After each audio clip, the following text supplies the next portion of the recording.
తిరుమల శ్రీవారి దర్శనానికి భక్తులు పెద్ద ఎత్తున తరలి వస్తున్నారు. వైకుంఠ ఏకాదశి నేపథ్యంలో పలువురు వీఐపీలు వేకువజాము నుంచే స్వామివారిని దర్శించుకునేందుకు క్యూ కట్టారు. వైకుంఠ ద్వార దర్శనం చేసుకుని మొక్కులు చెల్లించుకున్నారు. అనంతరం రంగనాయకుల మండపంలో వేద పండితులు ఆశీర్వాదం పొందారు. ఆలయ అధికారులు పట్టు వస్త్రాలతో సత్కరించి స్వామివారి తీర్థ ప్రసాదాలను అందజేశారు.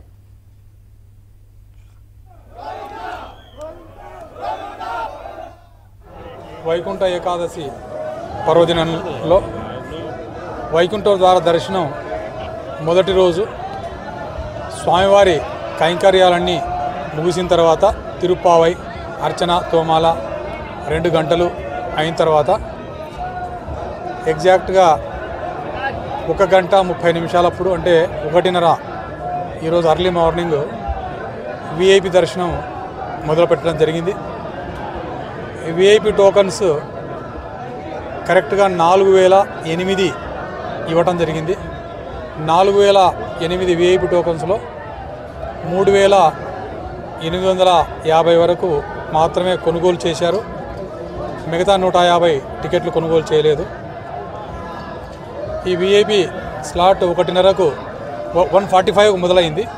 1:45 మొదలై 5:15కు క్లోజ్ అయింది. ఎస్ఎస్డి ఎస్ఈడి స్లాట్స్ 2 కూడా 6 AM ఇచ్చాము మేము.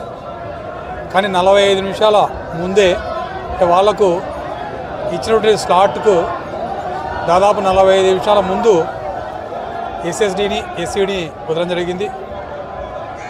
6 గంటలకు ఉన్నటువంటి స్లాటు 45 నిమిషాల ముందు వదిలాము.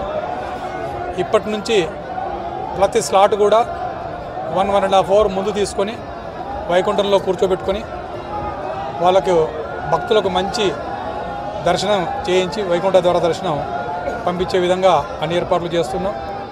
అలాగే ఈ తిరుపతిలో టోకన్స్ ఇవ్వడం జరిగింది, మీకు తెలిసిన విషయమే. అక్కడ కూడా చాలా చక్కగా ఏ ఇబ్బంది లేకుండా ఈ టోకన్స్ ఇవ్వడం జరిగింది. ఎస్ఎస్డి టోకన్స్, ఈ ఎస్ఎస్డి టోకన్స్ ఎస్ఈడి టోకన్స్ కలిపి ప్రతిరోజు 70 నుంచి 75,000 ప్రతి రోజును బట్టి స్వామివారి కైంకర్యాలను బట్టి దర్శనం చేయించడం జరుగుతుంది. ఈ 10 రోజులు దాదాపుగా 8 లక్షల మందికి భక్తులకు దర్శనం చేయించడం జరుగుతుంది. పరమ పవిత్రమైన వైకుంఠ ఏకాదశి శుభ సందర్భంగా టీటీడీ అత్యద్భుతమైనటువంటి ఏర్పాట్లు నిర్వహించింది. భక్తులందరూ కూడా చాలా సంతృప్తితో భగవంతుడిని దర్శనం చేసుకొని వైకుంఠ ద్వారం గుండా బయటికి వస్తూ తమ ఆనందాన్ని వ్యక్తపరుస్తున్నారు. ఈసారి ఎక్కడ ఏ చిన్న సమస్య రాకుండా భక్తులకు అందరికీ కూడా సంతృప్తికరమైనటువంటి దర్శనం ఇవ్వటంలో తిరుమల తిరుపతి దేవస్థానం పూర్తిగా సఫలమైంది. చాలా సంతోషంగా ఉంది. భక్తులకు అందరికీ కూడా వైకుంఠ ఏకాదశి సందర్భంగా స్వామివారి ఆశీస్సులతో శుభాకాంక్షలు.